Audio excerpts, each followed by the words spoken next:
nosotros tiene tres posibilidades: ser pasivo y no hacer nada, ser malvado o convertirse en un héroe. Philip Zimbardo. ¿Sabemos de qué seríamos capaces en una situación extrema a la que nunca nos hubiéramos enfrentado?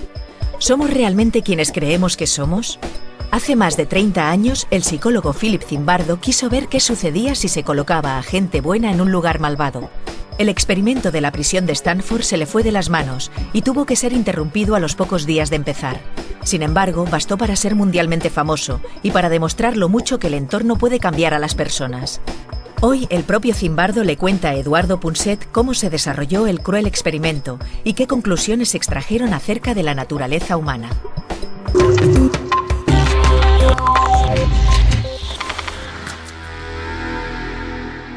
Philip Zimbardo es un psicólogo muy reconocido de la Universidad de Stanford y hace más de 30 años se hizo famoso por un experimento, un experimento muy raro. Era un experimento en el que intentaba medir la influencia del entorno, del ambiente, sobre el carácter interno de una persona, sobre la conducta. Y la verdad es que lanzó el experimento en los sótanos de la propia universidad, en la que unos estudiantes desempeñaban un papel, creo que era de guardianes, y los otros desempeñaban el papel de prisioneros. Y la verdad es que esto que él había previsto para varias semanas, este experimento, a ver qué pasaba conviviendo los dos tipos de personas, a los pocos días, a los 5 o 6 días, aquello se había convertido en un escenario cruel en el que la gente se estaba insultando y poco menos que apuñalando, hasta tal punto que su compañera sentimental y ayudante tuvo que venir y decirle: oye, por favor, amor mío, para eso de alguna manera, que esto no puede ser, esta gente se va a matar. Y él se dio cuenta por primera vez que incluso él mismo se estaba volviendo perverso. Bueno, lo vamos a escuchar directamente. Philip, te hiciste célebre en todo el mundo con algo llamado el experimento de la cárcel de Stanford. Sí. Y realmente lo que hiciste es que señalabas al entorno, a la situación en la que uno vive, a la hora de juzgar la conducta de las personas. Esto es, ¿no? Me gustaría que nos explicaras detalladamente por qué decidiste realizar ese experimento tan duro y cuáles son las diferencias con un experimento previo, parecido, el experimento de Milgram que llaman, que se realizó o se había realizado en la década de los 60. Durante siglos se ha intentado descubrir lo que vuelve malas a las personas. Se lo han preguntado filósofos, poetas, dramaturgos, y han llegado a muchas respuestas distintas. Muchos quieren creer que las personas nacen buenas o malas, que personas como nosotros estamos en la parte buena de la línea divisoria, mientras que ellos, los malos, están al otro lado. Yo me crié en la pobreza. Crecí en un gueto de Nueva York que se llama South Bronx, en el seno de una familia siciliana. Si eres pobre en una ciudad de cualquier parte del mundo, el mal está por todas partes. Y también el fracaso. Tu padre no trabaja, la hermana de tu amigo es prostituta, un conocido está enganchado a las drogas. No quieres creer que está en los genes. Prefieres pensar que si la situación cambiara, las cosas mejorarían. En cambio, si te crías en un entorno rico, te rodea el éxito. Y te dices a ti mismo: está en mis genes, se lo transmitiré a mis hijos. Desde pequeño siempre creí en el poder de la situación para moldear a las personas, para bien o para mal. Mi experimento es como una tragedia griega. ¿Qué pasa si pones a buenas personas en un lugar malvado? Las buenas personas dominan y cambian la maldad del lugar, o bien el mal lugar corrompe incluso a los buenos. El experimento de Milgram, que precedió al mío, tenía que ver con el poder de la situación, pero con una autoridad fuerte que presionaba a alguien para que hiciera daño a otra persona. Me gustaría que recordáramos a nuestros telespectadores cuál era la esencia del experimento de Milgram. Sí, cierto. En el experimento de Milgram participó una cifra muy importante de personas, unas 1000, en los Estados Unidos, con edades comprendidas entre los 20 y los 50 años. No eran estudiantes sino ciudadanos corrientes, mayoritariamente hombres. Para resumir, el experimentador les decía a los participantes: queremos ayudar a mejorar la memoria de la gente. Lo haremos del siguiente modo: tú serás el profesor y él el aprendiz, y cuando haga algo bien, perfecto, pero cuando se equivoque, le aplicarás descargas eléctricas porque queremos ver si así mejora el aprendizaje. Todo arrancaba con una buena ideología, que la ciencia quería ayudar a mejorar la memoria, así que los participantes creían que hacían algo bueno. Había un aparato con interruptores para activar las descargas y la primera que supuestamente se aplicaba, porque el aprendiz era un actor en realidad, era de 15 voltios. A partir de ahí cada incremento era de 15 voltios, 15, 30, 45, pero de repente, al llegar a 100, el actor empezaba a gritar desde la otra habitación: lo dejo, no puedo más. Si el participante era bueno, se giraba hacia el experimentador y le decía: señor, ¿quién será el responsable si le pasa algo? La respuesta era: yo me responsabilizo, soy el experto, tú tienes que continuar. Y ahora eran 100, 200 voltios. Madre mía. El otro gritaba, gritaba, y así hasta los 450 voltios, el máximo. Suficiente para matar a alguien, ¿eh? Bueno, por lo menos para dejarle inconsciente. Al llegar a 375 se oía un grito y luego silencio. Y el participante decía: señor, algo va mal. Pero se le respondía: tienes que continuar. Milgram preguntó a 40 psiquiatras qué porcentaje de ciudadanos estadounidenses creían que llegarían a aplicar 450 voltios. Su respuesta fue que el 1%, solamente los sádicos. Sin embargo, se equivocaron. 2 de cada 3 personas llegaron hasta el final. Incluso si el otro chillaba, incluso si decía: quiero marcharme, tengo problemas de corazón. Esto se llama obediencia ciega a la autoridad. El experimento demostró que, desde pequeños, se nos enseña a obedecer a la autoridad. Y normalmente la autoridad es buena, los padres, el cura, el rabino, pero no sabemos qué hacer cuando alguien bueno se vuelve malo. Cuando un profesor es cruel con los estudiantes o un padre abusa de sus hijos. Y Milgram demostró que la mayoría de las personas podían cruzar fácilmente la línea que separa el bien del mal, con buenas intenciones, y decir: estoy ayudando a esta persona, pero le ayudaban matándole. Increíble, vamos. Y en mi estudio... 10 años después, ¿fue? Sí, 10 años después, en 1971, me dije a mí mismo que no era habitual que alguien te pidiera que hicieras algo malo. Vivimos en instituciones: la familia, las escuelas, los hospitales, el ejército, la policía. Y en esas situaciones nadie te dice que hagas nada malo, sino que te dicen: aquí tienes las reglas, te asignan un rol. Tu trabajo es hacer esto. Ves a los demás haciéndolo y quieres gustarles, así que empiezas a hacer cosas que quizá no encajen con tu moral, pero que todo el mundo hace.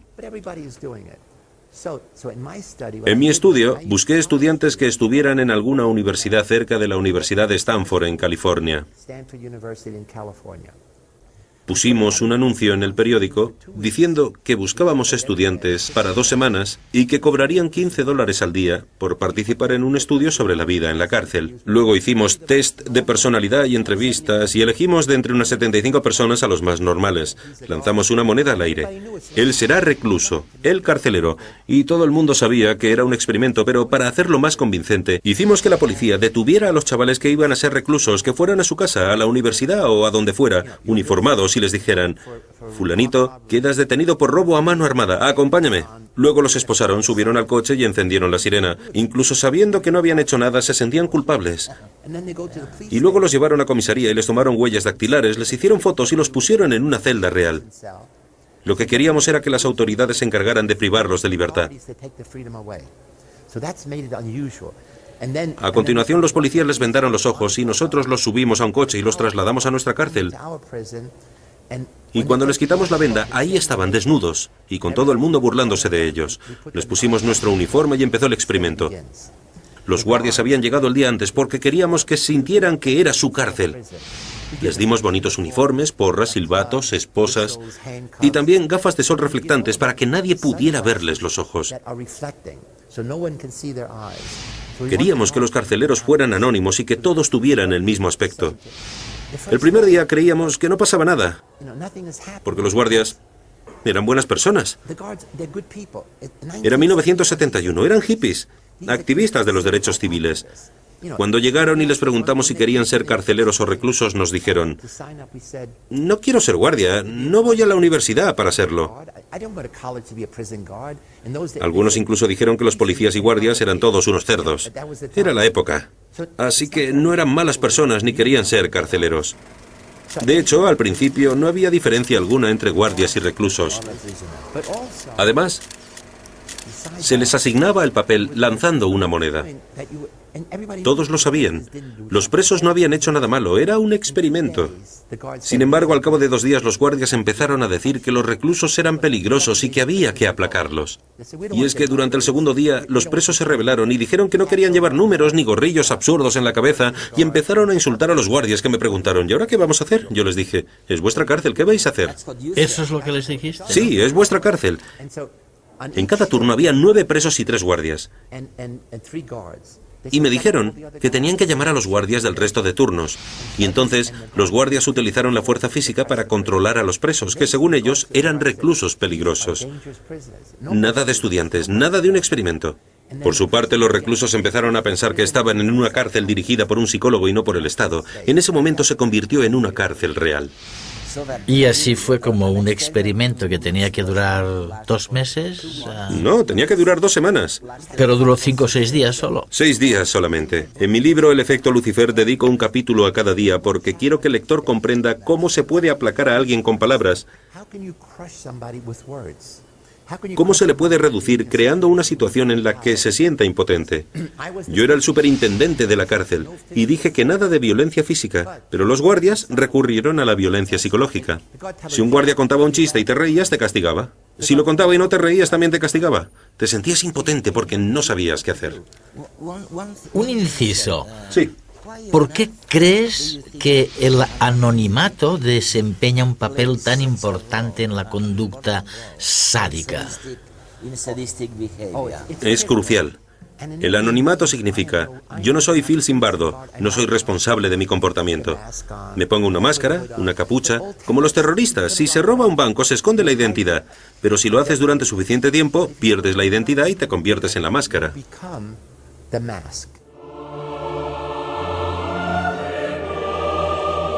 Si ni Lucifer, el ángel favorito de Dios, pudo evitar caer en las garras del mal, ¿qué será de nosotros, simples mortales?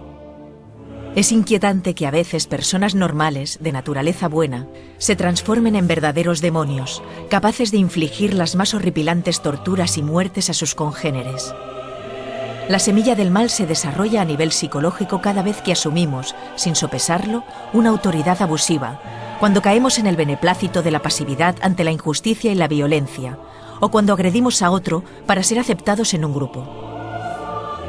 En cualquier caza de brujas, caemos en esos horribles extremos al deshumanizar al otro, al de otra raza, otra religión, al de otro sexo, al diferente. Los prejuicios sobre los demás están llenos de términos abusivos y denigrantes. Las dramáticas imágenes del enemigo que promueven la propaganda estratégicamente utilizada dejan su huella emotiva de miedo y odio en el sistema límbico de los hombres. Propaganda que conduce a la inmersión total en la mente de la masa predadora, mientras el otro se percibe como el enemigo, que merece ser maltratado, torturado o muerto. Son infinitos los tormentos que el ser humano ha infligido a otros seres humanos. Nada de lo que sentirnos orgullosos, y sin embargo, lo seguimos repitiendo en distintas formas de horrores injustificablemente justificados. Quizás sea bueno ser consciente que la fuerza del verbo corrupto, del insulto y la vejación, se esconde incluso detrás de cada cotilleo o comentario malsano hacia los demás. Y hacen falta, como decía el psicólogo Richard Wiseman, 5 buenos gestos para contrarrestar el dolor de cada una de nuestras críticas o insultos.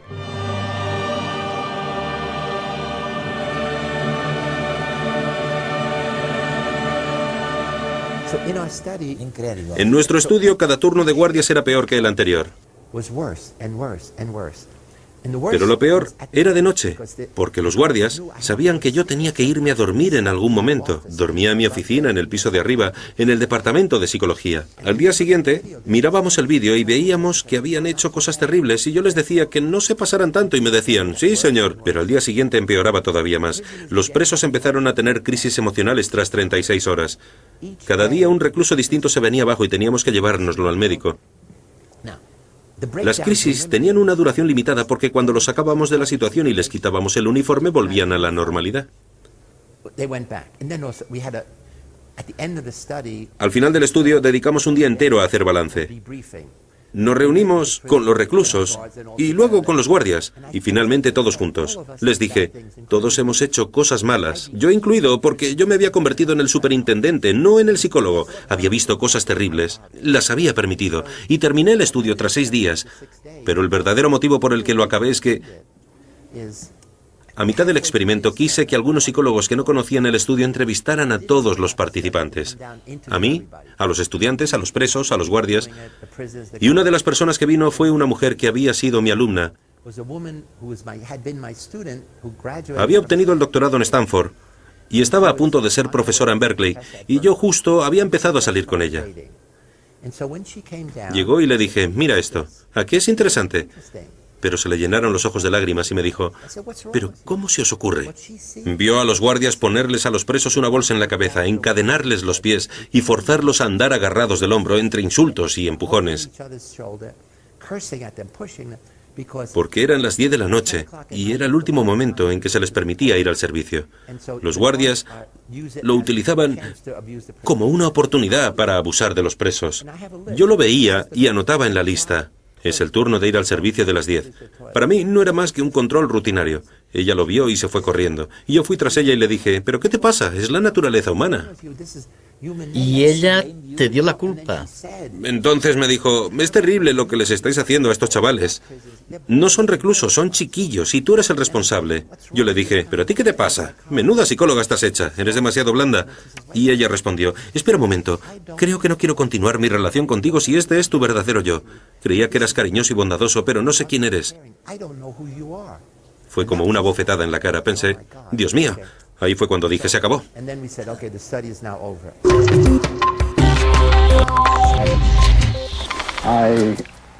Me creía incapaz de ese tipo de conducta. Y me sorprendió. No, más bien me consternó descubrir que podía ser así. Que podía actuar de una manera tan absolutamente opuesta a cualquier cosa que jamás habría soñado hacer. Pero mientras lo hacía, no sentía ningún arrepentimiento. No sentía culpa alguna. No fue hasta después, cuando empecé a reflexionar sobre lo que había hecho, que empecé a caer en la cuenta de todo, de mi conducta. Y entendí que era una parte de mí de la que no me había dado cuenta antes. Empecé a sentir que estaba perdiendo mi identidad, que la persona a la que llamaba Clay, la persona que me había llevado a ese lugar, que se había presentado como voluntario para entrar en esta cárcel, se alejaba de mí. Quedaba muy lejos. Hasta que finalmente dejé de ser yo y me convertí en el 416. Llegué a ser realmente mi número y el 416 tendría que decidir qué hacer. Te pones un uniforme y te dan un papel, un trabajo. Tu trabajo es mantener a una serie de personas a raya y, por supuesto, no eres la misma persona que si llevaras ropa de paisano y tuvieras otro papel. Te conviertes en otra persona cuando te pones el uniforme caqui y las gafas. Agarras la porra y representas tu papel. Me duele. Y me refiero a que escucharte me hace daño ahora. Me duele. ¿Cómo es eso? ¿Qué es lo que te duele ahora? ¿Simplemente el hecho de que la gente puede ser así? Pues sí. Me fuerza a constatar algo que nunca había experimentado en primera persona. Ya. He leído sobre ello, he leído mucho sobre ello, pero nunca lo había experimentado en primera persona. Jamás había visto a alguien volverse así. Y sé que eres un buen tipo. ¿Sabes? No, no lo sabes. Sí que lo sé. Sé que eres un buen tipo.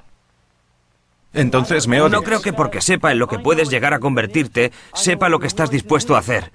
Si dices, hombre, no voy a hacer daño a nadie, es una situación temporal, se acabará en 2 semanas. Si hubieras estado en mi lugar, ¿qué habrías hecho?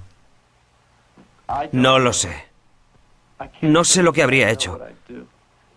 Habrías... Eso sí, no creo que llegara a ser tan inventivo como tú.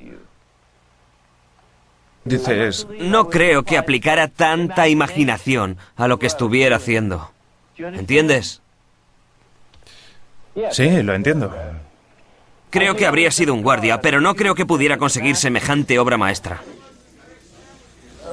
Ahora mismo, en esta cárcel, soy uno de los psicólogos en plantilla. Ha sido mi trabajo durante 14 años. Prácticamente desde que salí del experimento de Phil Zimbardo.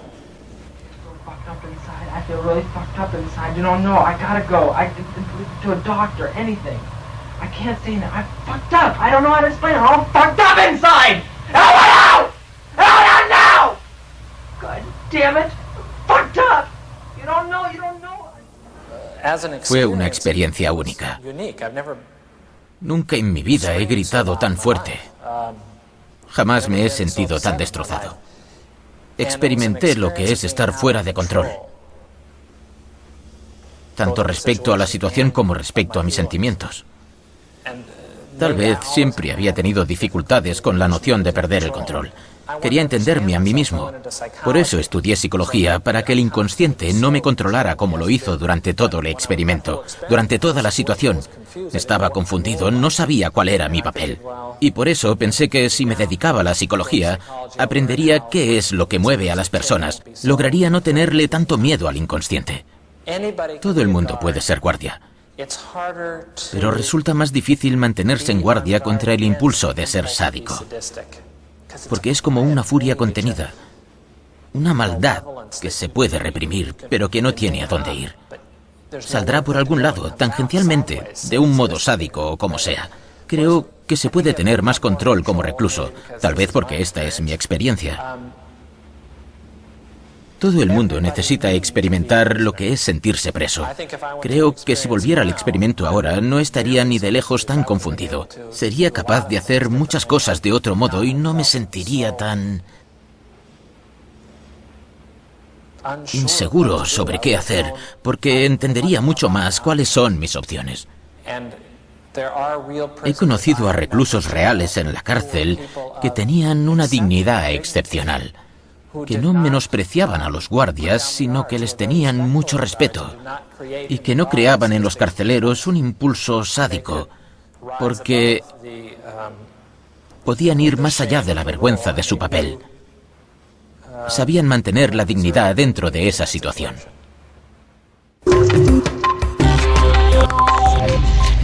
Philip, ¿cómo relacionas todo eso con el antiguo debate sobre la naturaleza humana?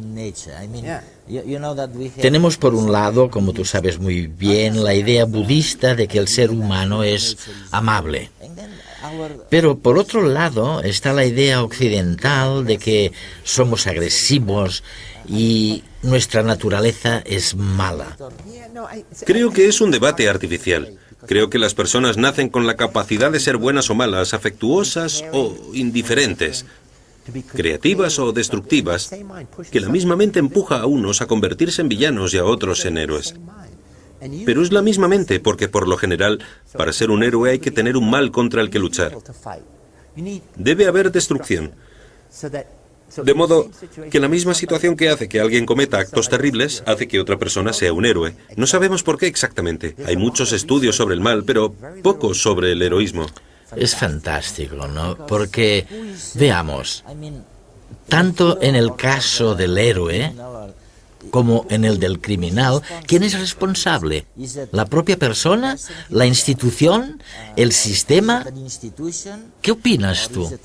¿Quién tiene la culpa de todo eso? Me parece un tema fascinante. En el Holocausto teníamos a los nazis que asesinaron a millones de judíos, gitanos, homosexuales.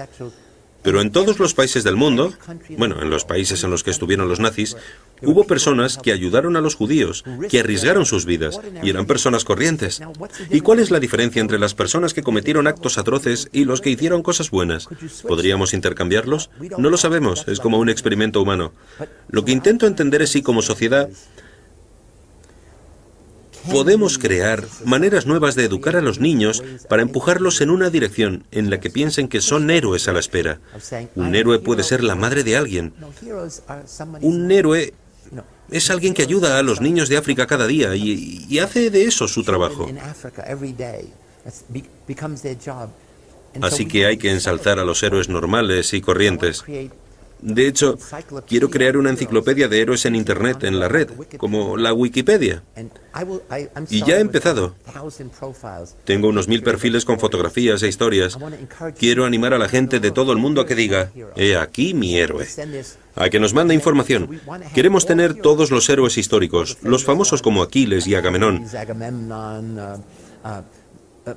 pero también los héroes más corrientes. Que alguien nos diga, ahora os contaré por qué mi madre es una heroína, y nos envíe la historia, para tener en un lugar disponible a toda la gente del mundo esta enciclopedia de héroes. Hay que inspirar a los jóvenes para que dejen de ser tan egocéntricos. En Estados Unidos tenemos toda una cultura del yo. Ya lo decía esa canción de Frank Sinatra, tengo que ser yo. Pues no, los héroes dicen, tengo que ser nosotros. Hay que empezar a pensar cada día qué se puede hacer para hacer sentir especiales a los demás. Decir un cumplido, hacer un pequeño favor. Mientras esperas para convertirte en un gran héroe, debes preguntarte, ¿qué puedo hacer cada día para ser un héroe pequeño?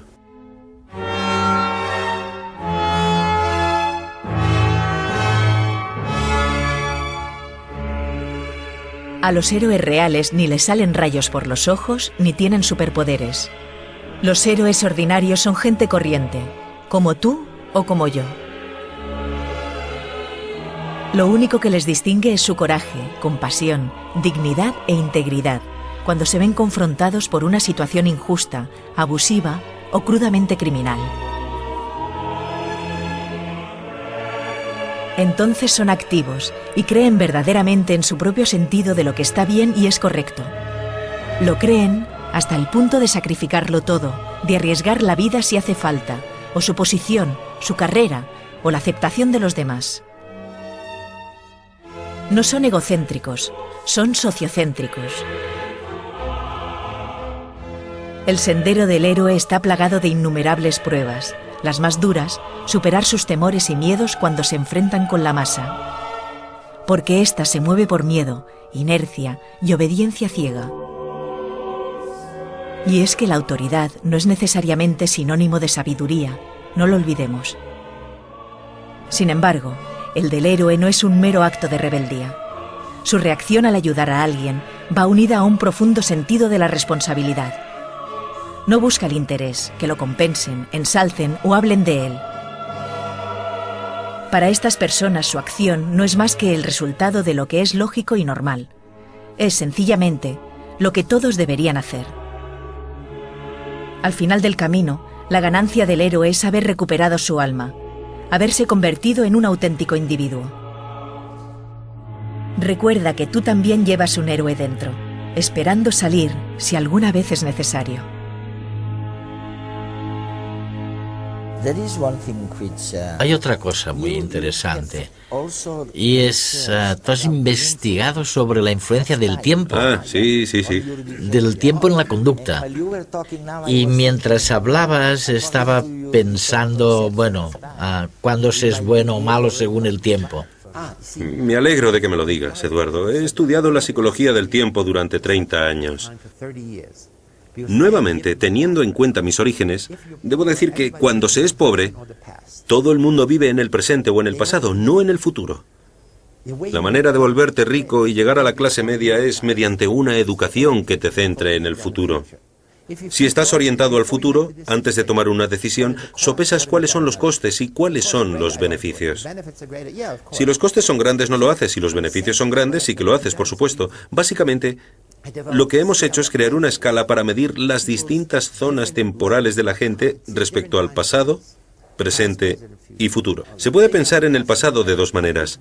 Pensar en todas las cosas malas, los abusos, los rechazos, o pensar solamente en las cosas buenas. Se puede vivir en el presente disfrutando del momento y ser feliz, pero si lo haces en exceso, te puedes volver adicto a todo. Si eres pobre, puedes convertirte en un fatalista del presente.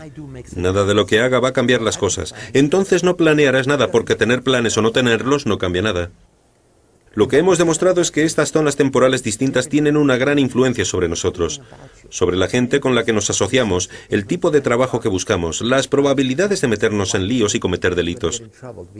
Y conecta con el mal porque, si solamente te centras en el presente, nunca piensas en lo que puede pasar si engañas, hurtas, robas o practicas sexo no seguro, porque nunca piensas en el futuro. El mal consiste en personas que se quedan atrapadas en el presente y nunca piensan en el futuro. Nunca piensan. Si violan a una mujer porque quieren sexo, ¿qué es lo que pasará con esta mujer durante el resto de su vida? Nunca piensan en la mujer en el tiempo, solamente en su propio placer aquí y ahora. Me planteo entonces cómo podemos empezar a entrenar a las personas para que tengan una perspectiva temporal equilibrada, que no se centre excesivamente en el futuro porque entonces te vuelves adicto al trabajo. Claro. Que no sea negativo sobre el pasado, sino positivo, porque lo positivo del pasado son tus raíces, tu familia, tu cultura en el tiempo, tu identidad. También hay que tener un poco de hedonismo del presente en momentos seleccionados. Al acabar el trabajo, date una recompensa.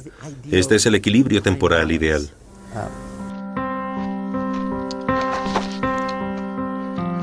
Fue en México donde pudimos captar estas imágenes en una exposición sobre la Inquisición.